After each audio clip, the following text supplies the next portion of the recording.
आवश्यकता છે અને તેવી જ રીતે દૈનિક જીવનમાં સુખ અને શાંતિ પ્રાપ્ત કરવા માટે તેમજ પરમપદની પ્રાપ્તિ અને પરમ શાંતિની પ્રાપ્તિ માટે ધ્યાનનું કેટલું મહત્વ છે, એકાગ્રતા અને ધ્યાન કેવી રીતે એકબીજાના પરિપૂરક છે, એ બંને વચ્ચેનું સૂક્ષ્મ અંતર શું છે, એકાગ્રતા અને ધ્યાનને પ્રાપ્ત કરવાના વિભિન્ન ઉપાયો અને આ ઉપાયો કરવા જતાં જે વિભિન્ન બાધાઓ આવે છે એ બાધાઓનું અતિક્રમણ આપણે કેવી રીતે કરી શકીએ, ધ્યાનના વિભિન્ન પ્રકારો, ધ્યાન સાથે દૈનિક જીવનનું કાર્ય કેવી રીતે આપણે એનું સામંજસ્ય કરી શકીએ, ધ્યાન અને પ્રાર્થના, ધ્યાન અને મંત્રોનો જાપ, એ બધાનો પરસ્પર સંબંધ વિશેની પણ આપણે ચર્ચા કરી હતી. અને આપણે કહ્યું હતું દૈનિક જીવનના કાર્ય સાથે આપણે ધ્યાનને ચલાવવું પડશે. મોટા ભાગના આપણા લોકો આપણે 24 કલાક ધ્યાન માટે હજી તૈયાર નથી અને એટલા માટે દૈનિક જીવનના કાર્ય કરતાં કરતાં ધ્યાનનો અભ્યાસ કરવો પડશે. અને એ અભ્યાસ કરવા જતાં, ધ્યાનના અભ્યાસ કરવા જતાં દૈનિક જીવનના કાર્યમાં પણ આપણે વધુ સફળ બનીશું, કુશળ બનીશું.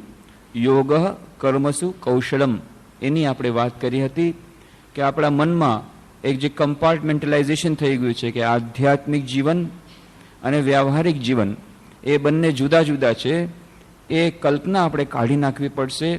આધ્યાત્મિક જીવનને દૈનિક જીવનના વ્યવહારિક જીવન સાથે વણી લેવું પડશે અને ત્યારે જ આપણું આધ્યાત્મિક જીવન એ વધુ સફળ બનશે અને એની સાથે સાથે આપણું વ્યવહારિક જીવન પણ વધુ સફળ બનશે. અને કેવી રીતે આજે વિભિન્ન ક્ષેત્રોમાં ધ્યાનનું મહત્વ વધી રહ્યું છે એની પણ આપણે ચર્ચા કરી હતી.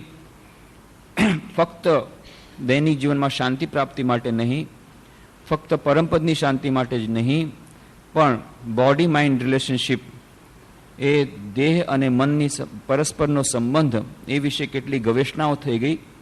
હર્બર્ટ બેન્સને જે શરૂઆત કરી ધ રિલેક્સેશન રિસ્પોન્સ, એના પછી કેટલા બધા પુસ્તકો, એ કરોડો પ્રતો એ પુસ્તકોની છપાઈ ગઈ જેમાં બોડી માઇન્ડ રિલેશનશિપની વાત છે કે મન દ્વારા, મનના સ્વાસ્થ્ય દ્વારા દેહનું સ્વાસ્થ્ય પણ સારું થાય છે. સ્ટ્રેસ મેનેજમેન્ટ માટે હવે ધ્યાનનો ઉપયોગ થવા માંડ્યો છે. અને શિકાગોમાં જે રિસર્ચ કોર્પોરેશન જે છે એમણે રિસર્ચ કરી કે 40% કંપનીઓ અમેરિકામાં ધ્યાન અને યોગનો સહારો લઈ રહી છે સ્ટ્રેસ મેનેજમેન્ટ માટે. ભારતમાં મોટી મોટી કોર્પોરેશન્સ, મોટી કંપનીઓ પણ આ ધ્યાનનો અને યોગનો સહારો લઈ રહી છે દૈનિક જીવનમાં સ્ટ્રેસ મેનેજમેન્ટ માટે. બોડી માઇન્ડ રિલેશનશિપ વિશે નવું મેગેઝિન બહાર પડ્યું છે, લાઈફ પોઝિટિવ, 1 વર્ષથી. અને આવી રીતે આખા વિશ્વમાં નવું ન્યૂ એજ કહી રહ્યા છે એ લોકો, new age is coming, new age, એક નવો યુગ પ્રારંભ થઈ રહ્યો છે જેની વાત આપણે સાંભળી રહ્યા હતા કે 21મી શતાબ્દીના પ્રારંભમાં થશે, પણ હજી 1997 જ છે અને ત્યાં જ 3 વર્ષ પહેલાં જ એ ન્યૂ એજ જાણે કે પ્રારંભ થઈ ગયો. સ્વામી વિવેકાનંદની જે કલ્પના હતી કે યુગ, નવો યુગ આવશે, એ યોગનો યુગ હશે, યોગીનો યુગ હશે, કે નાનપણથી જન્મથી જ બાળકો યોગી બનીને જન્મશે. જાણે એ પરિકલ્પના સાકાર થઈ રહી છે. બધી જગ્યાએ યોગ અને ધ્યાનની ચર્ચા ચાલી રહી છે.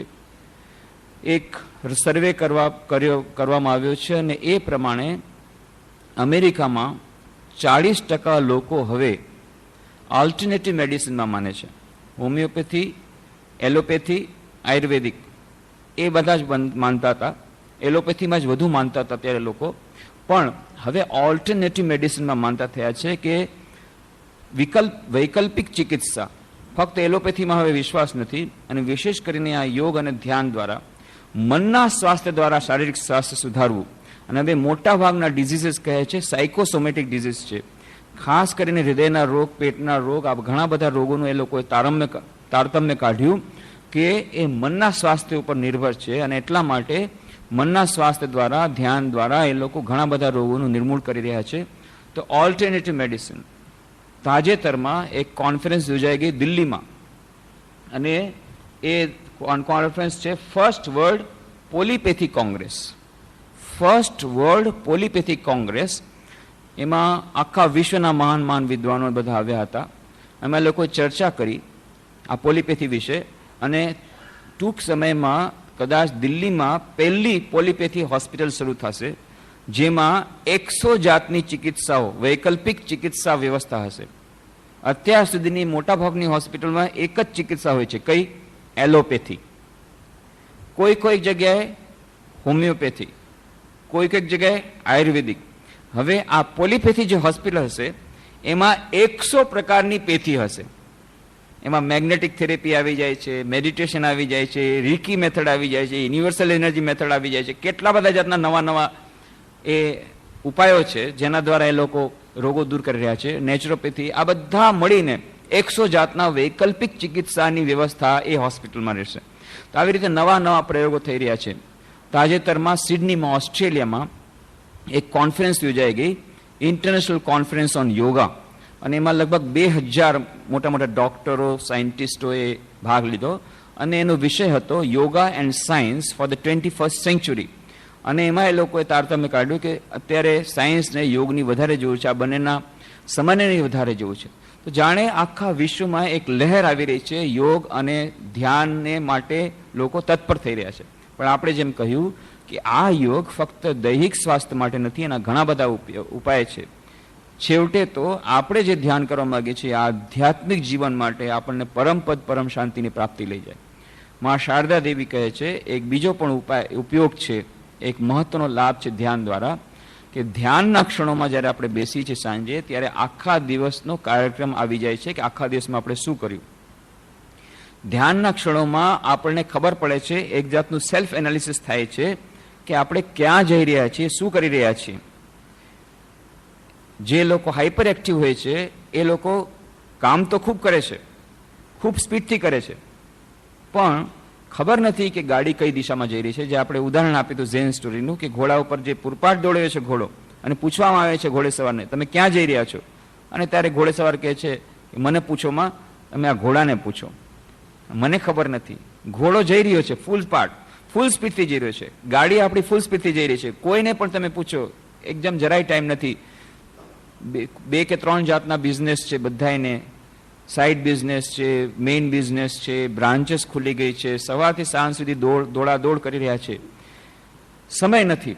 પણ ધ્યાનનો સૌથી મોટો ઉપાય છે કે આ બધી દોડાદોડનું છેવટે ફળ શું, ક્યાં જઈ રહ્યા છીએ, આપણે શું ચાહીએ છીએ જીવનમાં, જીવન આપણી કઈ દિશા તરફ જઈ રહ્યું છે. ઠીક છે, ઘણું બધું આપણે ફાસ્ટ એક ટાઈમનો આપણે સદુપયોગ કરી રહ્યા છીએ, ટાઈમ મેનેજમેન્ટ માટે આપણે તલપાપડ થઈ રહ્યા છીએ, 1 પણ સેકન્ડ વેડફી નથી રહ્યા, સવારથી સાંજ સુધી આપણે બિઝી છીએ. પણ એનું પરિણામ શું? પરિણામ બ્લડ પ્રેશર, હાર્ટ ફેલ, એ જ જો થવાનું હોય વધુ પડતા કામને કારણે, વધુ પડતો કામનો બોજ, અને પછી બ્લડ પ્રેશર વધી ગયું, પછી જ્યારે ડૉક્ટર કહે છે કે ના હવે તમે બીજું કાંઈ પણ કામ નહીં કરી શકો, એવી જાતની હાલત. શું આપણે આ જ આપણો ઓબ્જેક્ટિવ છે, ઉદ્દેશ છે, કેવી જગ્યાએ જવું, એવી સ્થિતિએ પહોંચી જવું કે પછી આપણે કાંઈ કામ ન કરી શકીએ, કોઈ પણ કામના ન રહીએ, અને આપણું શરીર શિથિલ બની જાય, મન શિથિલ બની જાય, ફ્રસ્ટ્રેટેડ થઈ જઈએ, અને છેવટે હાય કરતા મરી જઈએ. જીવનનો ઉદ્દેશ શું છે? આ બધું ક્યારે આપણને ખબર પડે છે?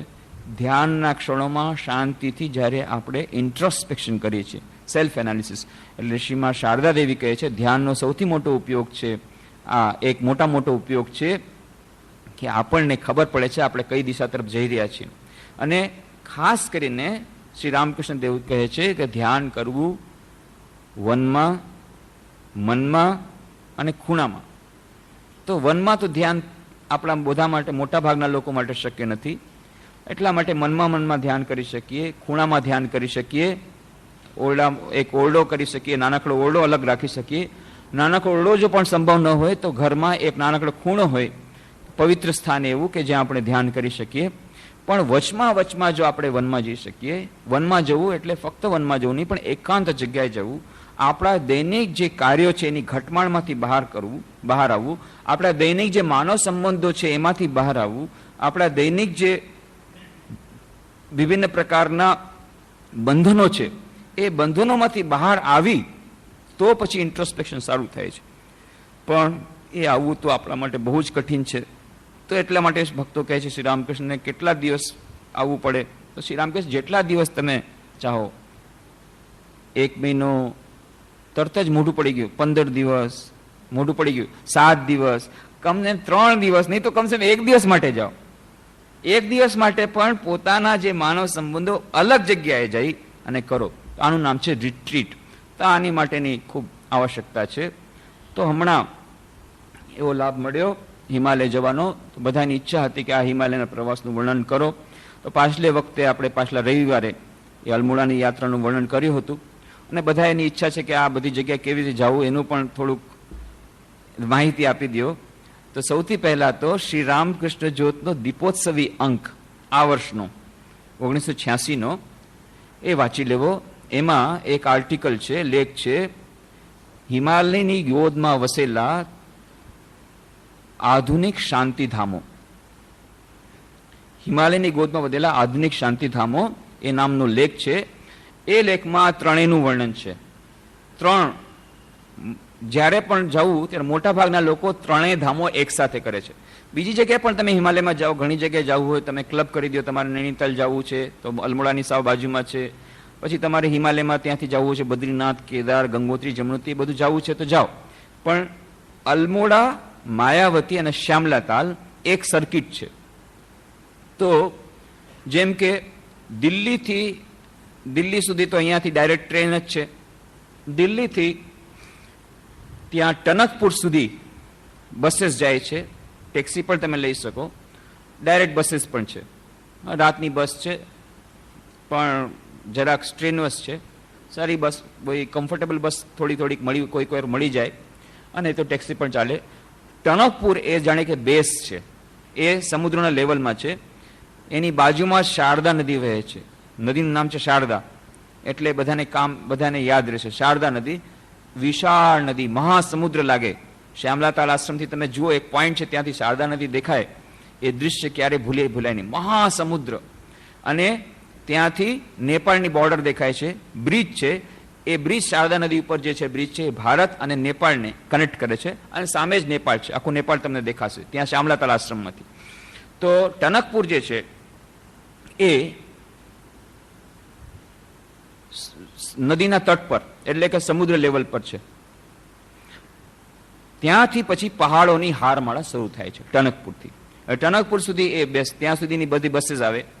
અને ડાયરેક્ટ ટ્રેન દિલ્હીથી નથી, પણ લખનૌથી ટનકપુર સુધી મીટર ગેજ છે. કદાચ એને હવે બ્રોડ ગેજ કરી રહ્યા છે. તો ટનકપુર સુધી તમે ટ્રેનમાં જવું હોય તો લખનૌથી જવું પડે, અથવા નહીં તો દિલ્હીથી બસ મળે અથવા ટેક્સી મળે. અથવા કેટલાક લોકો શું કરે કે દિલ્હીથી બરેલી સુધી ટ્રેન્સ મળે, ફાસ્ટ ટ્રેન મળે બ્રોડ ગેજની. અને બરેલી તમે આવ્યા એટલે અડધું ડિસ્ટન્સ તમે કવર કરી લીધું. અને બરેલીથી પછી એ લોકો એ બધાય ટનકપુર જાય. તો જેમ કે રાતના તમે 9 વાગ્યાની બસમાં બેઠા તો સવારના લગભગ 6 વાગે કે 7 વાગે, લેટેસ્ટ 8 વાગ્યા સુધીમાં, 7 વાગ્યા સુધીમાં પહોંચી જાય. 7 ને 3 10, 9 વાગે બેઠા તો 10 કલાકમાં પહોંચી જવાય. જો સારી બસ હોય તો 8 કલાકમાં પહોંચી જવાય. ટેક્સીમાં જાઓ તો 8 કલાકમાં પહોંચી જવાય. તો આ 8 કે 10 કલાકનો રન છે ત્યાં દિલ્હીથી ટનકપુર. હવે આ ટનકપુર માટે જો તમે બરેલી જાઓ તો ત્યાંથી લગભગ 4 કલાક લાગે બરેલીમાં ફાસ્ટ ટ્રેન્સમાં. અને બરેલીથી પછી પાછો તમારે 3 જ કલાકમાં તમે 3 કે 3.5 કલાકમાં પહોંચી જાઓ ટનકપુર. એટલે ટાઈમ એટલો જ લાગે છે, પણ તમારે ટ્રેનની જર્ની અડધી થઈ ગઈ, એટલે અડધું તમારું સ્ટ્રેન ઓછું થઈ ગયું. તો ગમે તે હોય, તમે પહેલા આવો ટનકપુર, 3 રસ્તા, કાં લખનૌથી ટ્રેન લ્યો ટનકપુરની, કાં દિલ્હીથી બસ લ્યો ટનકપુરની, કાં દિલ્હીથી બરેલી જઈ અને બરેલીથી બસ લ્યો ટનકપુરની, અથવા ટેક્સી લ્યો ટનકપુરની, ત્યાંથી ટેક્સી લઈ લો. ગમે તેમ કે ટનકપુર પહોંચી ગયા. ટનકપુરથી અને આવી પણ બસ મળે છે દિલ્હીથી, ડાયરેક્ટ બસ ત્યાં જાય છે લોહાઘાટ. લોહાઘાટ છે માયાવતીનું બેઝ સેન્ટર. પણ તમે લોહાઘાટની બસ નહીં લેતા. કેમ? એનું કારણ બતાવું છું. કારણ કે જો કરવું તો પ્રદક્ષિણા આખી કરવી. જ્યાં માયાવતી જ જવું જોઈએ તો શ્યામલા તાલ પણ ટચ કરી લેવું. તો શ્યામલા તાલ રસ્તામાં આવે છે. એટલા માટે ટનકપુરથી તમે ફક્ત અડધી કલાક જાઓ બસમાં, અડધી કલાક કે 20 કિલોમીટર કે 25 કિલોમીટર તમે જાઓ, ઉપર પહાડ ઉપર જાઓ, એટલે સુખી ડાંગ નામની જગ્યા આવે છે, સુખી ડાંગ. એ સુખી ડાંગમાં એને કહેવાનું ઉતારી દે. નાનકડી સાવ નાનકડી જગ્યા છે, 2 કે 3 ઝૂંપડી છે, બસ આ સુખી ડાંગ. એ સુખી ડાંગમાં ઉતરી જવાનું. સુખી ડાંગમાંથી હવે આ વર્ષે નવો રસ્તો થયો છે, ડામરનો રોડ થયો છે. અત્યાર સુધી કાચો રસ્તો હતો અને ત્યાં ચાલીને જ જવું પડતું હતું. અને એ કાચા રસ્તાઓ ફક્ત આશ્રમની જીપ જ જઈ શકતી, બીજું કંઈ નહોતું જઈ શકતું. અને આશ્રમની જીપ પણ જવાનું 5-6 વર્ષથી શરૂ થયું હતું, 8 વર્ષથી. નહીં તો પહેલા જે પણ શ્યામલા તાલ આવે એ લોકોને 6 કિલોમીટર 7 કિલોમીટર ચાલીને ઉપર જવું પડતું. ઉપર ઉપર ઉપર ઉપર જવાનું, એકદમ ચડાઈ છે. પણ હવે સરસ છે, તમારે જો ટેક્સી પાસે હશે, તમારી ટેક્સી પોતાની હશે, તો ટેક્સી એકદમ આશ્રમ સુધી પહોંચી જશે. મોટરેબલ રોડ છે, ડામરનો રોડ તૈયાર કર્યો છે ગવર્મેન્ટે. અને કાં પછી શ્યામલાતાલ આશ્રમમાં જો તમારે ઓળખાણ હોય સ્વામીજીને, તો તમે સ્વામીજીને કહેવાય તમને જીપ મોકલી દેશે, તો જીપ તમને લઈ જશે. આ બીજો રસ્તો. અથવા ચાલીને પણ જઈ શકો, ચાલીને જવામાં પણ મજા છે. તો લગભગ 1 કલાકમાં તમે ઉપર પહોંચી જશો. એ શ્યામલાતાલ આશ્રમ 1914માં સ્વામી વિરજાનંદજી મહારાજે કર્યો હતો, શરૂઆત કરી હતી. જે રામકૃષ્ણ મઠ મિશનના 6ઠા અધ્યક્ષ હતા, મહા શારદાદેવીના શિષ્ય હતા, સ્વામી વિવેકાનંદ પાસેથી જેમણે સંન્યાસ દીક્ષા પ્રાપ્ત કરી હતી.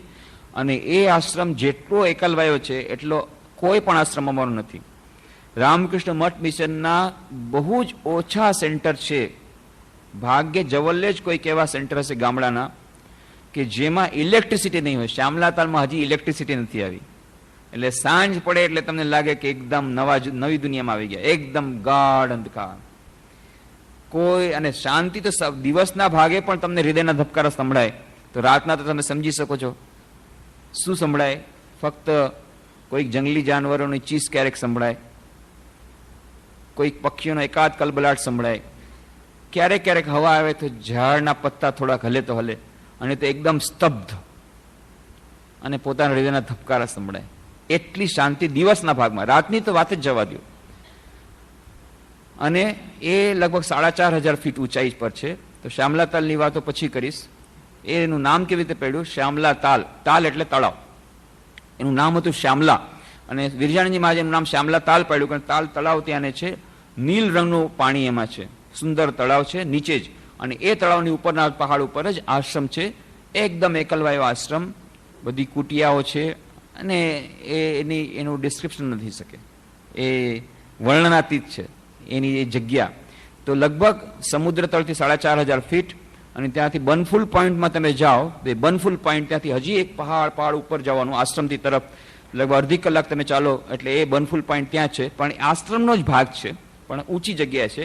અને ત્યાં તમે જાઓ તો ત્યાંથી આજે મેં કહ્યું શારદા નદી, નેપાળ આખી બોર્ડર, મહાસમુદ્ર જેવી નદી, ઊંડી ખીણ, અને સામે દેખાય પૂર્ણગીરીનો પહાડ. અને પૂર્ણગીરી એટલે ત્યાં કોઈ દેવીનું મંદિર નથી, દેવતાનું મંદિર નહોતું પેલા. આખા પહાડની જ પૂજા થતી હતી, એટલો એ પવિત્ર મનાય છે પહાડ પૂર્ણગીરી. અને હવે તો એ પૂર્ણગીરીમાં તો એટલી બધા ભીડ થાય, મેળો જ્યારે ભરાય દર વર્ષે, પૂર્ણગીરીનો મેળો આખા ઉત્તર પ્રદેશમાં સૌથી વધારે ફેમસ થઈ ગયો. લાખો લોકો આવે છે, એના માટે સ્પેશિયલ બસીસ જાય. પણ પહેલાના વખતમાં આખી પહાડની જ પૂજા થતી હતી, એટલો એ પવિત્ર પહાડ. એ સામે જ પૂર્ણગીરી પહાડ છે. અહીંયા નીચે બીજી ખીણ, આ તરફ મોટો પહાડ પૂર્ણગીરી, આ તરફ નીચે ઊંડી ખીણ. આ બધું ત્યાંથી શ્યામલાતાલ આશ્રમમાં દેખાય.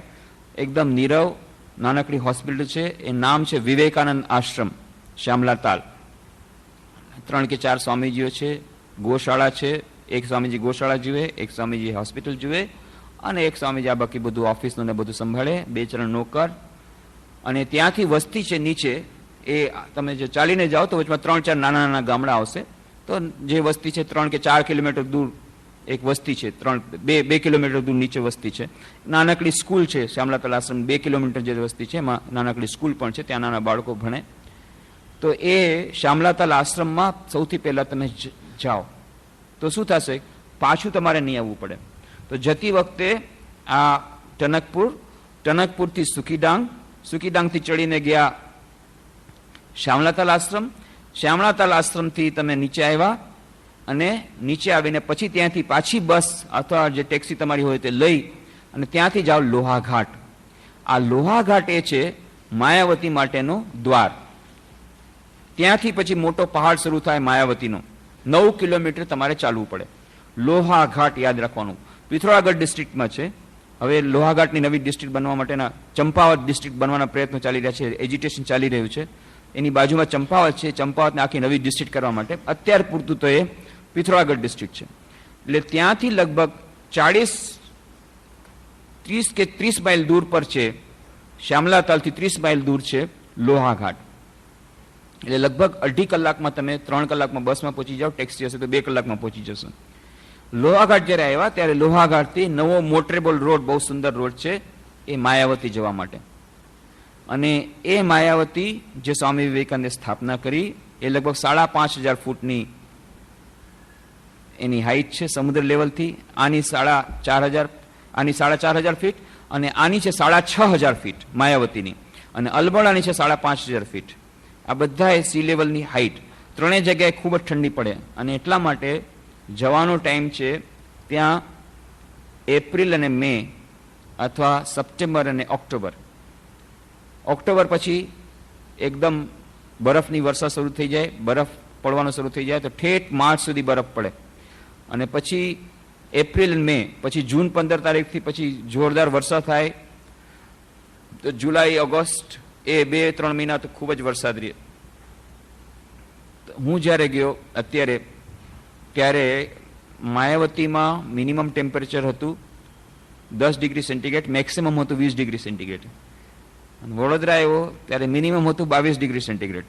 એકદમથી મેક્સિમમમાંથી મિનિમમ મેક્સિમમ ટેમ્પરેચર. દિવસના ભાગમાં એક સ્વેટર પહેરવું પડે. અત્યારે ગરમીના દિવસમાં ઓછામાં ઓછું એક સ્વેટર પહેરવું પડે. રાતના ઓછામાં ઓછા 2 કે 3 બ્લેન્કેટ લાગે. અત્યારે કોઈને વધારે પણ લાગે. કોઈ ગેસ્ટ હાઉસમાં કહેતા હતા કે અમારે તો એવું લાગે આ રજાઈથી કામ નથી જતું, આખું ગાડલું જ ઓઢી લે એમ થાય છે. એપ્રિલ મે માં વાત કરે છે આવી. મેં કીધું તો તમે પછી સપ્ટેમ્બરમાં આવશો તો શું કરશો? અને જો કદાચ અહીંયા રહેવાનું થાય ઓક્ટોબર પછી, તો નવેમ્બરમાં તો આખો બરફ છવાયેલો હોય છે. નવેમ્બર પછી આખો આશ્રમ બરફથી, ત્યાં ફોટા જોયા હશે નોટિસ બોર્ડમાં, અહીંયા વિડીયો કેસેટમાં બતાવી હતી, આખો બરફથી છવાયેલો હોય છે માયાવતી આશ્રમ. તો બરફથી ઢકાયેલો. પહેલેથી બધો સામાન લોહાઘાટથી લાવીને સ્ટોર કરી લેવો પડે. કેટલાય દિવસો સુધી બરફની વર્ષા થતી હોય તો નીચે કંઈ જવા જ ન મળે. ઘરની બહાર તમે ન નીકળી શકો, ઓરડાની બહાર ન નીકળી શકો. ત્યારે તમારે બસ બટેટા અને ભાત અને બટેટા આ જ ખાઈને ચાલો આવવાનું, બીજું કાંઈ નહીં. તો પણ એપ્રિલ મે માં તમને બધું મળશે, એના માટે ચિંતા ન કરો. ત્યાં ગેસ્ટ હાઉસમાં થોડીક ગેસ્ટ હાઉસ, નાનકડું ગેસ્ટ હાઉસ છે, 3 જગ્યાએ નાનકડા ગેસ્ટ હાઉસ છે. શ્યામલાતાલ આશ્રમમાં, માયાવતી આશ્રમમાં અને અલમોડા આશ્રમમાં. પણ એ ગેસ્ટ હાઉસનું જે બુકિંગ થાય છે 1 વર્ષ પહેલા થાય છે. એટલા માટે જો તમારે સપ્ટેમ્બરમાં જવાની ઈચ્છા હોય તો અત્યારથી તમારે ટપાલ લખવી પડે. સૌથી પહેલા તમારે ટપાલ લખવાની માયાવતી આશ્રમ, અદ્વૈત આશ્રમના અધ્યક્ષ મહારાજને. કેમ? કારણ કે ત્યાં બુકિંગ મળવું બહુ મુશ્કેલ છે. આખા વર્લ્ડમાંથી મોટા બધા આવતા હોય તો પહેલા 1 વર્ષથી પહેલા બુકિંગ. હમણાં હું આખો ચાર્ટ જોઈને આવ્યો, સપ્ટેમ્બરમાં કોણ કોણ આવવા છે, બધાને રૂમ નંબર એલોટ કરેલા છે, બધો ચાર્ટ હું જોઈને આવ્યો હમણાં. એટલા માટે સપ્ટેમ્બરમાં જ બહુ જ ઓછી ગેપ છે. તો અને એકાદ બે ભાઈએ મને કીધું હતું, એટલે એ લોકો ટપાલ લખી હતી, એ લોકોનું બુકિંગ પણ કરાવીને આવ્યો અહીંયાના રાજકોટના ભાઈમાં. તો અત્યારથી બુકિંગ થઈ રહ્યું છે. તો માયાવતીમાં બુકિંગ સૌથી વધારે કઠિન. માયાવતીમાં એકવાર બુકિંગ થઈ જાય, માની લો એમણે લખ્યું કે 21 થી 24 સપ્ટેમ્બર સુધી 3 દિવસ, મેક્સિમમ 3 દિવસ રહેવા મળે છે મેક્સિમમ. અને માયાવતીનું બુકિંગ એટલા માટે પણ જરૂરી છે કે 9 કિલોમીટર સુધી કોઈ આબાદી નથી. તમે એમ વિચાર કરો કે હા જોઈ જશે ગેસ્ટ હાઉસ, નહીં તો હમ રહે લેંગે, બડા હોટલ મેં રહે લેંગે.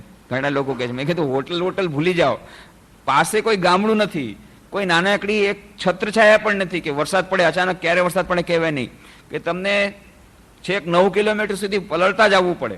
કાંઈ કરતા કાંઈ સાધન નથી. એ આખો પહાડ ને આખું જંગલ જ સ્વામી વિવેકાનંદ ઈચ્છા પ્રમાણે માયાવતી માટે કરેલું છે. તો નીચે તમે 6 કિલોમીટર જાઓ તો ફૂર્તિ નામનું નાનકડું ગામ છે, એ 6 કિલોમીટર દૂર તમારે ચાલીને જવું પડે ત્યારે. તો એટલા માટે એ ત્યાં રહેવાની કોઈ બીજી વ્યવસ્થા વૈકલ્પ નથી. ને કાં એક કામ કરી શકો, લોહાઘાટ નાનકડી જગ્યા છે, 30,000 ની વસ્તી છે, ત્યાં નાની હોટલ છે. એ હોટલમાં તમે રહ્યો અને સવારના એ તમે જાઓ, આવી રીતે ટેક્સી કરીને, ટેક્સી મળે છે લોહાઘાટથી, 100 રૂપિયા આપો એટલે ટેક્સી તમને ઠેઠ લઈ જશે ને લઈ આવશે પાછી. ત્યાં જાઓ તમે અને 1-2 કલાક જોઈ અને પાછા આવતા રહ્યો. આ બીજો વિકલ્પ છે જો કદાચ બહુ જ તમારે ઉતાવળ હોય તો. પણ એમાં તમને મજા નહીં આવે. મજા તો ત્યારે જ આવે કે જ્યારે તમે ત્યાં 3 દિવસ રહ્યો, ક્યારેક ક્યારેક વાઘનો અવાજ સાંભળો. વાઘનો અવાજ તો જો તમારે ભાગ્યશાળી તો સાંભળશો, પણ બાર્કિંગ ડિયરનો અવાજ જરૂર સંભળાશે. દરરોજ રાતના બાર્કિંગ ડિયર સંભળાશે, વિચિત્ર જાતના પક્ષીઓનો અવાજ સંભળાશે, બીજા પણ પશુઓનો અવાજ સંભળાશે. દિવસના ભાગમાં તમારા હૃદયના ધબકારા સંભળાશે. થોડીક વાર ચૂપચાપ જો બેસો તો એ ત્યાંની ઠંડીનો અનુભવ થશે. અને તમે જુઓ, ચારે તરફ જોતા જ રહી જાઓ. જઈને સૌથી પહેલા જ માયાવતી આશ્રમમાં તમને આવડા મોટા મોટા ગુલાબ તમારું સ્વાગત કરશે. આવડા મોટા ગુલાબ પહેલી વાર મેં જોયા. માયાવતી હું આની પહેલા ઘણી વાર ગયો છું, પણ આ વખતે જે ગુલાબ છે આવડા મોટા સાઈઝના, એટલે ડાલિયાથી મોટા સાઈઝના ગુલાબ.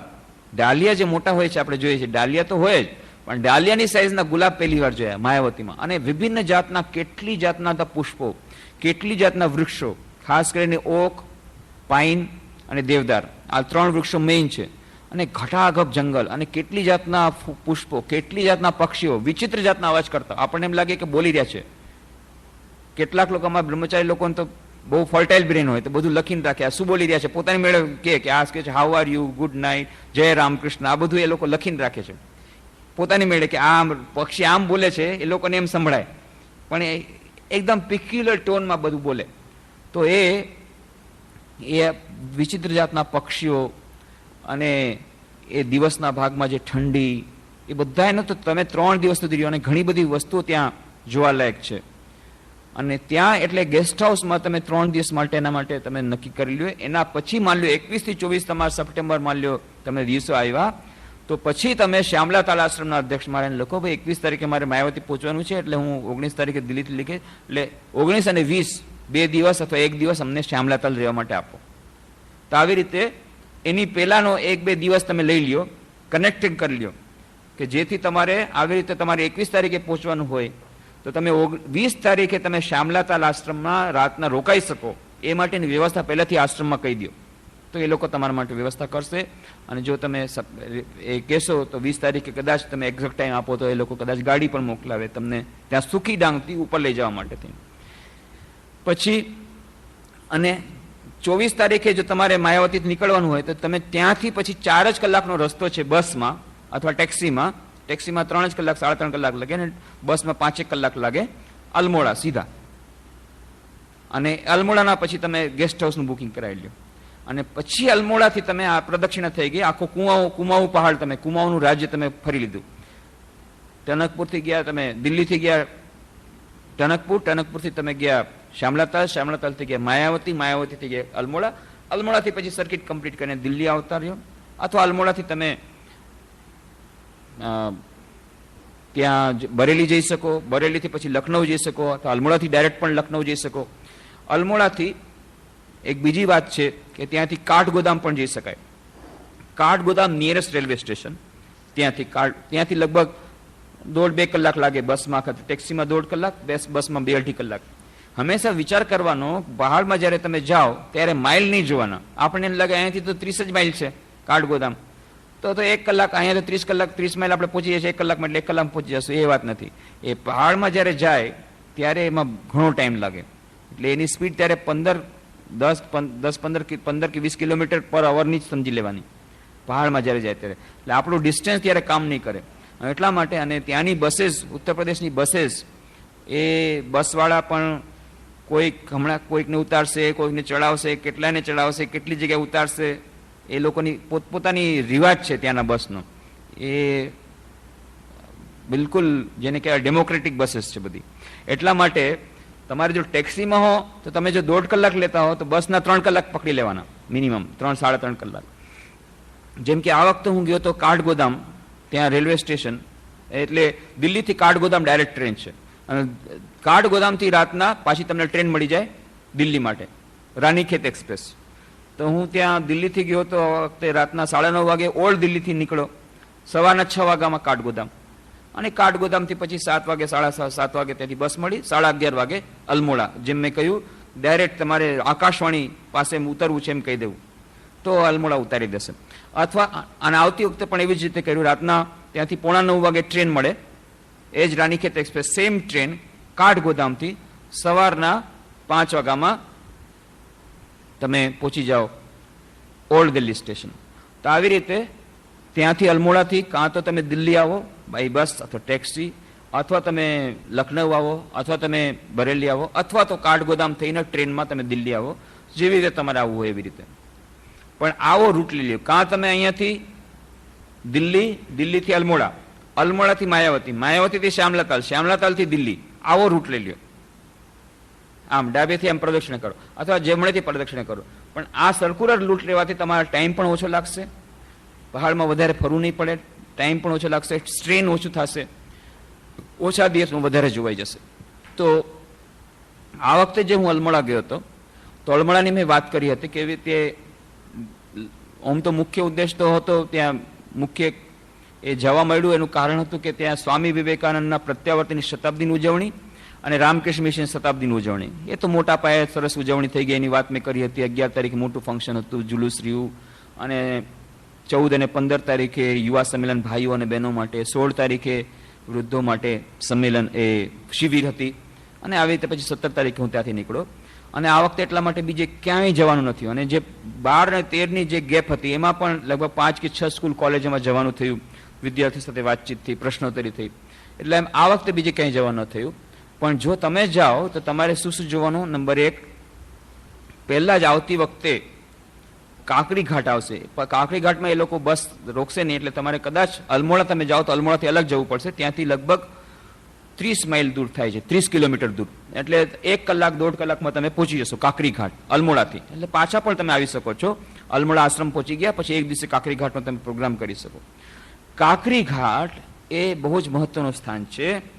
એ પીપળનું વૃક્ષ છે, નદીને કિનારે, કોશી નદીને કિનારે. 2 નદીનો સંગમ છે, કોશી નદી અને બીજી એક નદી છે, નાનકડી નદી, અને એના સંગમ સ્થાન પર બહુ સુંદર પીપળનું વૃક્ષ છે. આ જ વૃક્ષ નીચે 1890માં સ્વામી વિવેકાનંદ ધ્યાનમાં બેઠા હતા. ત્યાંથી આવી રહ્યા હતા, નૈનીતાલથી આવ્યા, ચાલતા ચાલતા અલ્મોડા સુધી આવી રહ્યા હતા. વચમાં થાક લાગ્યો, નદીમાં સ્નાન કર્યું, અને એ ઝાડ નીચે બેઠા, પીપળના વૃક્ષ નીચે. અને એ નીચે ધ્યાન નીચે બેસીને એમને ખૂબ ગહન ધ્યાનમાં ડૂબી ગયા. અને થોડાક કલાક પછી ધ્યાનથી બહાર આવ્યા ત્યારે એમના ગુરુભાઈ સ્વામી અખંડાનંદજી સામે હતા. ગંગા, એને ગંગાધર કહીને બોલતા, ગંગા, આજે મારા જીવનના મોટામાં મોટા આધ્યાત્મિક અનુભવવાનો એક અનુભવ મને થયો. I had one of the greatest realisations of my life under this peepal tree, આ પીપળના વૃક્ષની છે. અને પછી એમણે પોતાની ડાયરીમાં લખ્યું છે. એ ડાયરીના પાના હવે અત્યારે પબ્લિશ થયા છે, અત્યાર સુધી પબ્લિશ નહોતા થયા. Complete works of Swami Vivekananda 8 ભાગમાં છે. અત્યાર સુધી 8 ભાગમાં હતું. હમણાં આ થોડા દિવસો પહેલા 1 મે 1957ના રોજ રામકૃષ્ણ મિશનની શતાબ્દીની ઉજવણીનો પ્રારંભ થયો કલકત્તામાં. તો ભારતના ઉપરાષ્ટ્રપતિ નારાયણન આવ્યા હતા, અને બંગાળના ગવર્નર પણ આવ્યા હતા. તો બંગાળના ગવર્નરને હાથે આ complete works of Swami Vivekananda 9th volume એનું વિમોચન થયું છે. અને આ જે complete works of Swami Vivekananda હવે અત્યારે આપણે ત્યાં આવી ગયું છે બુક સેલ્સમાં, ગઈકાલે જ આવ્યું. તો એ જે complete works of Vivekananda 9th વોલ્યુમમાં સ્વામી વિવેકાનંદની ડાયરીના પન્ના છે. જે પત્તામાં સ્વામી વિવેકાનંદ લખે છે એ એક્સપિરિયન્સ, કે જે મોટા મોટા અનુભવ એમને એ પીપળ વૃક્ષને તે થયો હતો, માઇક્રોકોઝમ એન્ડ મેક્રોકોઝમ. એના ઉપર સ્વામીજી પછી પાછળથી અમેરિકામાં લેક્ચર પણ આપ્યું હતું. પણ આ ડાયરીના પન્નામાં લખે છે જે એમને રિલેશન થયું હતું, એ જે અનુભૂતિ હતી, આ અનુભૂતિ હતી કે microcosm and macrocosm are built on the same plane. Macrocosm એટલે બ્રહ્માંડ, માઇક્રોકોઝમ એટલે કણ, એ અણુ. તો એ નાનકડો અણુ અને બ્રહ્માંડ બંને એક જ યોજના પ્રમાણે થાય છે, અને એક નાનકડા અણુમાં સમસ્ત વિશ્વ અને બ્રહ્માંડની શક્તિ નિહિત છે. આ રિયલાઇઝેશન, અનુભૂતિ સ્વામીજીને, જે વેદાંતની વાત હતી કે કણ સર્વમ ખલ્વિદમ બ્રહ્મ, દરેકે દરેક કણમાં બ્રહ્મ છે, આ વાત એમણે ઉપનિષદમાં વાંચી હતી. પણ એની અનુભૂતિ એમને એ પીપળના વૃક્ષને છે, અને બધું સમજાઈ ગયું કે આખી વિશ્વની સૃષ્ટિની ઉત્પત્તિ કેવી રીતે થઈ. તો in the beginning was the word. બાઇબલમાં પણ એમ કહ્યું છે કે આખા વિશ્વની સૃષ્ટિ શબ્દથી ઉત્પત્તિ થઈ. પહેલા શબ્દની ઉત્પત્તિ થઈ, અને શબ્દમાંથી પછી આ શબ્દ બ્રહ્મમાંથી આખી ઉત્પત્તિ થઈ, એ ઓંકારમાંથી, એ પ્રણવમાંથી.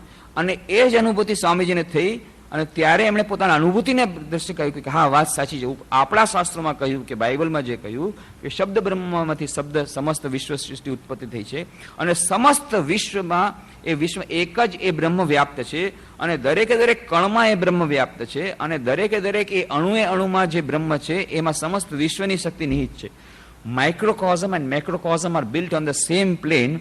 એની અનુભૂતિ સ્વામીજીને એની ઝાડ નીચે થઈ આજથી 100 વર્ષ પહેલા. અને પછી આધુનિક વૈજ્ઞાનિકોએ હવે પુરવાર કર્યું છે અને શ્રોડિંજર પોતે લખે છે કે આત્મા અને બ્રહ્મનું જે ઇક્વેશન છે એ ઇક્વેશન સાચું છે.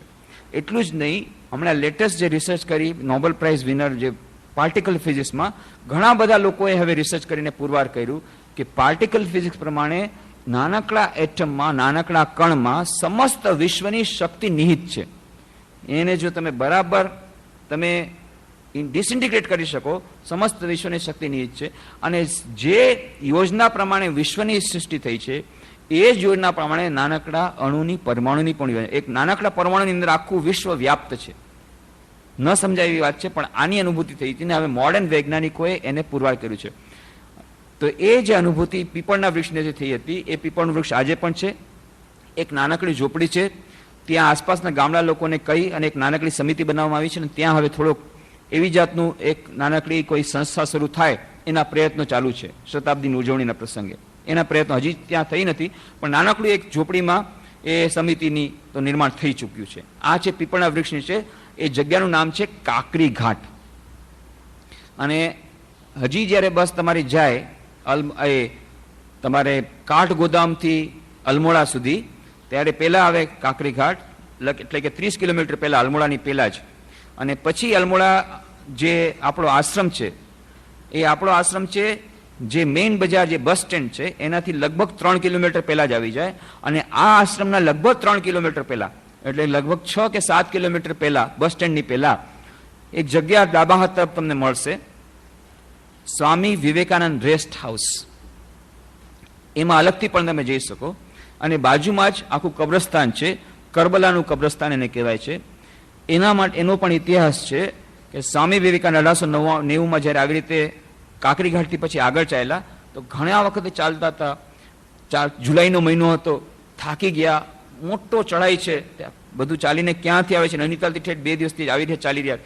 ચાલતા ચાલતા આ કબ્રસ્તાન છે એની બાજુમાં એક શિલા છે, એ શિલાની પાસે બેહોશ થઈને પડી ગયા, થાકીને, લોથપોથ થઈને. એટલે સ્વામી અખંડાનંદજી ડરી ગયા અને એ એમના માટે કંઈ ખાવાનું કે પીવાના પાણીની શોધમાં કે ખાવાની શોધમાં ત્યાં ગયા. એ કબ્રસ્તાનના રખેવાળ તરીકે એક મુસલમાન ફકીર હતો. એણે જ્યારે જોયું કે આવી રીતે એક સાધુ છે તો તરત એની પાસે ગયો. તો હજી સ્વામીજી થોડા ખુશ હતા પણ એકદમ થાકેલા હતા. એટલે સ્વામીજી ઈશારાથી કીધું મને કંઈક આપો. આની પાસે બીજું કાંઈ નહીં, ત્યારે એની પાસે એક કાકડી હતી. તો એ કે કાકડી લઈને આવ્યો, પોતાના બાજુમાં જ પોતાની કાકડી લઈને આવ્યો. તો સ્વામીજી કીધું, તો એણે કાકડી આપી. તો સ્વામીજીમાં ત્યારે એટલી શક્તિ નહોતી કે એ કાકડી પોતે ખાઈ શકે. તેણે પોતે કીધું તું મને ખવડાવી દે. પછી આ મુસલમાન ફકીરે અચકાતા કહ્યું, સ્વામીજી પણ હું તો મુસલમાન છું. ત્યારે સ્વામીજીએ જે કહ્યું ખૂબ જ એક મહત્વપૂર્ણ વાક્ય કહ્યું, તો શું થઈ ગયું? તો શું આપણે ભાઈ નથી? તો શું થઈ ગયું? તો શું આપણે ભાઈ નથી? અને આ વાત સાંભળીને મુસલમાન ફકીર ખૂબ આનંદિત થઈ ગયો. તરત જ કાકડી એના મોઢામાં મૂકી, સ્વામીજીને થોડીક શક્તિ આવી, અખંડમાં જ પાણી લાવ્યા અને પછી સ્વામીજી સારા થઈ ગયા અને પછી અલમોડા ગયા. આ એક વાત પૂરી થઈ. 1897માં સ્વામીજી પાછા આવ્યા અને ત્યારે સ્વામી વિવેકાનંદ, ત્યારે તો વર્લ્ડ ફેમસ, વિશ્વ પ્રસિદ્ધ સ્વામી વિવેકાનંદ. અને જેમ મેં વાત કરી કે ત્યારે અલમોડાની જનસંખ્યા માંડ 7 કે 8 હજાર હશે, એમાંથી 5000 લોકોએ ભવ્ય સ્વાગત કર્યું એ સ્વામી વિવેકાનંદનું. અને આ આખું અલમોડા ત્યાં છે, એમનું ભવ્ય સ્વાગત થયું છે. જાહેર સભા થઈ, એમાં ટૂંકું પ્રવચન સ્વામીજી આપ્યું. અને ત્યાં સ્વામીજી નજર પડી કે એ બધા આટલી બધી ભીડમાં એક મુસલમાન ફકીર એ ઊભો સાંભળી. તરત જ એમ થયું, આ તો પેલો જ મુસલમાન ફકીર છે. તરત જ એની પાસે ગયા અને એને ભેટી પડ્યા અને બધાની સામે એને સ્ટેજ ઉપર લાવ્યા અને કીધું, અરે જો આ મુસલમાન ફકીર, આણે જ મારી જાન બચાવી છે, આ જો ન હોત તો હું આજે જીવતો ન હોત. અને બધાની સામે એને ખૂબ સન્માન આપ્યું. એના પોકેટમાં જેટલા રૂપિયા હતા એ બધાએ સ્વામીજી આપી દીધા. જે જે દક્ષિણા હતા બધા આપી હતી, બધી સ્વામીજી એના પોકેટમાં નાખી દીધી, કે નાના નાના નાકમાં નાખી દીધી. પછીથી પાછળથી એમના ગુરુભાઈ હતા લાટુમારા સ્વામી અદભુતાનંદજી, કે આ તમે શું કર્યું, આટલા બધા પૈસા આપી દીધા. ત્યારે સ્વામીજીએ જે વાક્ય કીધું બહુ જ મહત્વનું, અરે ગમે એટલા પૈસા હોય, પ્રાણથી શું વધારે મહત્વના છે? એણે પ્રાણની રક્ષા કરી છે ને હું રૂપિયા ન આપું, જેટલા હતા ગણ્યા વગર બધા આપી દીધા. આ ઘટના યાદ કરીને અમે લોકોએ શું કર્યું, યુવા સંમેલન હતું, બહેનોનું યુવા સંમેલન હતું 15મી તારીખે, એ આખું શિબિર હતી આખી 15મી તારીખે. તો તે દિવસે એ જે મુસલમાન ફકીર, એનું નામ હતું ઝુલ્ફકાર અલી, એ ઝુલ્ફકાર અલીનું જે કુટુંબ છે હજી પણ ત્યાં જ કરબલામાં એ જ જગ્યાએ રહે છે. એ તો ગુજરી ગયો, એનો દીકરોય ગુજરી ગયો, પણ એનો ગ્રેન્ડસન અને એની પત્ની, એના બે નાના બાળકો અને એના દીકરાની જે વહુ એ બુઢી ડોસીમાં, અને જે ગ્રેન્ડ ડોટર છે એનું નામ છે મુન્ની. એ ગ્રેન્ડ ડોટરની માં જીવિત છે પણ બાપ નથી. એ ગ્રેન્ડ ડોટર મુન્ની, એને હું સૌથી પહેલા મળ્યો 1900 મારા ખ્યાલથી 86માં. ત્યારે એની સાથે ઘણી વાતો થઈ હતી. ત્યારથી જે હું એનાથી ખૂબ જ પ્રભાવિત થયો હતો. અને પછી એણે બધી જે વાતો કરી, આશ્ચર્યચકિત વાત, આશ્ચર્ય થાય એવી બધી વાતો, કે હજી પણ અમને સ્વામી વિવેકાનંદ અમારી રક્ષા કરે છે. બધી ઘણી બધી ઘટનાઓ કીધી કે સ્વામી વિવેકાનંદ આજે પણ છે અમારી સાથે. એટલી બધી ઘટનાઓ બતાવી કે સ્વામી વિવેકાનંદ અમારી કેવી રીતે રક્ષા કરે છે. સ્વામી વિવેકાનંદ સપનામાં પણ આવે છે. બેલુમઠ એને સપના, બેલુમઠ જોયો નથી પણ બેલુમઠનું વર્ણન કરશે કે મને બેલુમઠ દરરોજ સપનામાં આવે છે. માં શારદાની કૃપા થાય છે. શારદા દેવી રામકૃષ્ણ વિવેકાનંદની ચોપડી વાંચી છે. ફક્ત 6થા ધોરણ સુધી ભણી છે, 4થા કે 6થા ધોરણ સુધી ભણી છે. પણ તમે એને વાત કરો, કોઈ પણ ગ્રેજ્યુએટ છોકરી નામ બી જાય, કોઈ પણ ગ્રેજ્યુએટ છોકરી નામ બી જાય. અને પછી તે દિવસે એ ઘટનાને યાદ કરીને અમે લોકોએ એ મુન્નીને બોલાવી સ્પેશિયલ, કે બધી યુવતીઓનું સંમેલન જે શિબિર છે 200 યુવતીઓ હતી, એની સામે એક ટોકન, અમારું જે સન્માન એને બતાવવા માટે થઈ, બધાની સામે એને સ્વામી વિવેકાનંદનો ફોટો, ચોપડીઓ અને 1000 રૂપિયા નગદ એ બધાની સામે આપ્યું. અને પછી મુનિને કીધું કે તારે અમને ધન્યવાદ આપવા છે. પહેલાં કીધું તું ભાષણ આપ, કે ના હું ભાષણ શું આપું તમારી સામે. પછી એને કીધું કે તું ધન્યવાદ તો કમસે કમ અમને આપ, તને આટલું બધું આપ્યું તો હવે તો ના કેવી રીતે પડે. અને પછી શું એણે ભાષણ આપ્યું 10 મિનિટ જોરદાર, કે તમે બહેનો તમે આવી છો, હવે ખાલી હાથે જાશો નહીં, તમે શારદાની ચોપડી વાંચો, મેં બધી આવી ચોપડી વાંચી છે. કેટલી બધી વાતો એણે કરી, બહુ સરસ વાતો કરી. અને સ્વામી વિવેકાનંદ આજે પણ છે, તમે ચિંતા નહીં, એમ નહીં માનતા કે નથી. અમારું બધું સ્વામીજી જ છે, સ્વામીજી જ છે. એ સ્વામીજીની કૃપા અમારા પરિવાર ઉપર છે. ભલે અમે ગરીબ રહ્યા, ખૂબ ગરીબ છે, સ્થિતિ ખૂબ જ ખરાબ છે, પણ કે અમે મનના ધણી છીએ. આવી ખુમારીથી બોલે પાછી, કોઈને તે વાસણ માંજે છે, કેવી રીતે કામ કરી કરીને ચલાવે છે, પણ ખૂબ ખુમારી છે. એટલા માટે ત્યાંના સ્વામીજીએ વાત પણ કરી કે ફક્ત આ 1000 રૂપિયા આપ્યા છે, પણ એના માટે અમે એક ફંડ પણ કરશું અને એનું જે મકાન પડી ગયું છે મકાન બનાવી દેશું. એક એના હાથમાં રૂપિયા નહીં આપી, પણ એને મકાન બનાવવાનો પ્રયત્ન કરશું. તો એના ફંડ માટેનો એ પ્રયત્ન ચાલુ છે. તો એના સિવાય સ્વામીજી જ્યારે ગયા હતા તો બદ્રી શાહ, એ બદ્રી શાહના પરિવારમાં 3 વખત બદ્રી શાહના મહેમાન તરીકે રહ્યા હતા. બદ્રી શાહ એ મહાન, એ મોટા વેપારી હતા અને ખૂબ ધાર્મિક સ્વભાવના હતા. તો એના પરિવારજનો થોડા જે છે એ બધા પરિવારજનોને 11મી તારીખે એ લોકોનું સન્માન કરવામાં આવ્યું હતું. સ્વામી વિવેકાનંદ ફોટો, ચોપડીને બધું આપ્યું, અમારો પોતાનો રિસ્પેક્ટ બતાવવા માટે થઈને. તો એ અલમોડામાં તમારે જોવાનું સ્વામી વિવેકાનંદ મેમોરિયલ, જે જગ્યાએ સ્વામીજી આવી રીતે બેહોશ લગભગ થાકીને પડી ગયા હતા, એ જગ્યાની બાજુમાં જ એક મકાન બનાવવામાં આવ્યું છે, એક હોલ બનાવવામાં આવ્યો છે, સ્વામી વિવેકાનંદ મેમોરિયલ. તમે અત્યારે પણ જઈને વિશ્રામો લઈ શકો, કારણ કે સ્વામી વિવેકાનંદ ત્યાં વિશ્રામ લીધો હતો અને ત્યાં એમનું જીવન દાન મળ્યું હતું. એટલે ત્યાં જ આ વિશ્રામ સ્થાન છે. અને એ હોલમાં બહુ સુંદર સ્વામી વિવેકાનંદના કોટેશન્સ લગાવેલા છે. અત્યાર સુધી સુંદર બગીચો હતો પણ હવે નષ્ટ થઈ ગયો છે, પણ એનો ફરીથી રિનોવેશન થઈ છે. કદાચ એ આખું સ્વામી વિવેકાનંદ જે ટ્રસ્ટ છે, જે મેમોરિયલનું ટ્રસ્ટ, એકચ્યુઅલી આ કર્યું હતું બોશી સેન, મહાન સાયન્ટિસ્ટ થઈ ગયા, સર જેસી બોસના એ પુત્ર બોશી સેન. એણે અલમોડામાં મોટી લેબોરેટરી કરી છે, વિવેકાનંદ લેબોરેટરી. આપણું જે રામકૃષ્ણ કુટીર છે અલમોડામાં, એની ઠીક સામે મોટી સંસ્થા છે. હવે તો એને ICAR થકે ઇન્ડિયન કાઉન્સિલ ઓફ એગ્રીકલ્ચર રિસર્ચની સાથે એનો સંયોગ થઈ ગયો. એ જે બોશી છે ને ત્યાં ઘણા વર્ષો રહી અને વિવેકાનંદ લેબોરેટરી કરી હતી. એમને જે પત્ની હતી એ અમેરિકન હતી. એ અમેરિકન પત્નીએ બોશીશન તો ઘણા વર્ષો પહેલા ગયા, પણ એમને જે મિસેસ હતા ઘણા વર્ષો સુધી ગયા, થોડાક વર્ષો પહેલા જ ગુજરી ગયા. એમણે આ વિવેકાનંદ મેમોરિયલ બનાવ્યું છે, જેથી આજે પણ લોકો એ ઘટનાને સ્મરણ કરી શકે, એ જગ્યાએ લોકો વિશ્રામ લઈ શકે, પાણી મળે, બધી વ્યવસ્થા મળે, ગાર્ડન રહે, એટલા માટેનું વિવેકાનંદ મેમોરિયલ છે. કદાચ હવે એ રામકૃષ્ણ મિશનને એ લોકો આપવા માટે રાજી થયા છે, પણ સરકાર હજી એમાં થોડીક બાધા નાખી રહી છે, પણ કદાચ એ બાધા દૂર થઈ જશે ને એ વિવેકાનંદ મેમોરિયલ, એ વિવેકાનંદ રેસ્ટ હાઉસ એ કદાચ રામકૃષ્ણ મિશન માટે આવી જશે. અત્યારે પ્રાઇવેટ ટ્રસ્ટ છે, એ કબ્રસ્તાનની ઠીક બાજુમાં, અને ત્યાં જ આ ઝુલ્ફકાર અલીની ગ્રેન્ડ ડોટર રહે છે. ત્યાંથી પછી એ રામકૃષ્ણ કુટીર, અને એ રામકૃષ્ણ કુટીરમાં તમે આવો અને ત્યાં તમે ગેસ્ટ હાઉસમાં રહ્યો, 2 કે 3 દિવસ રહ્યો તો સારું, કારણ કે એક દિવસ તમારે આ કરબલા રેસ્ટ હાઉસ અને આ તરફ કાકરી ઘાટ, પછી બીજી જે જગ્યાઓ જોવાની છે અલમોડામાં, એ એક છે પાતાળ દેવી. પાતાળ દેવીનું મંદિર છે. એ પાતાળ દેવી